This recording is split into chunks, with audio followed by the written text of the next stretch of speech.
Hello বন্ধুরা, মজুমদার হিসেবে আজকে তোমাদের সাথে শেয়ার করে নেবো ড্রাই চিলি চিকেনের রেসিপি। প্রথমে পেঁয়াজ, আদা, রসুন, লঙ্কার একটা পেস্ট বানিয়ে নিয়েছি। পেঁয়াজ, ক্যাপসিকাম, টমেটো এইভাবে স্লাইস করে কেটে নিয়েছি। আর আদা, রসুন, লঙ্কার পেঁয়াজ পাতা কুচিয়ে নিয়েছি। এবার বোনলেস চিকেনের মধ্যে পেস্টটা দিয়ে পরিমাণ মতন লবণ, চিকেন মশলা, লঙ্কার গুঁড়ো, কর্নফ্লাওয়ার দিয়ে ভালো করে ব্যাটারটা রেডি করে চিকেন পকোড়াগুলো ভেজে নিয়েছি। এবার কড়াইতে তেল দিয়ে আদা কুচি, রসুন কুচি দিয়ে একটু নেড়ে চেড়েই দিয়ে দিচ্ছি পেঁয়াজ কুচি,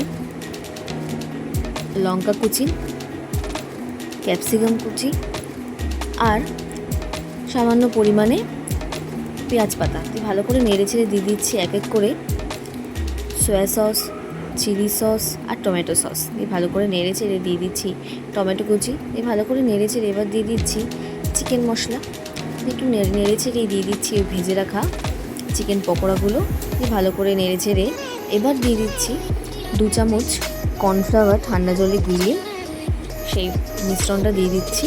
দিয়ে ভালো করে নেড়ে চেড়ে দিয়ে দিচ্ছি সামান্য পরিমাণে চিলি ফ্লেক্স দিয়ে ভালো করে নেড়ে চেড়ে রেডি হয়ে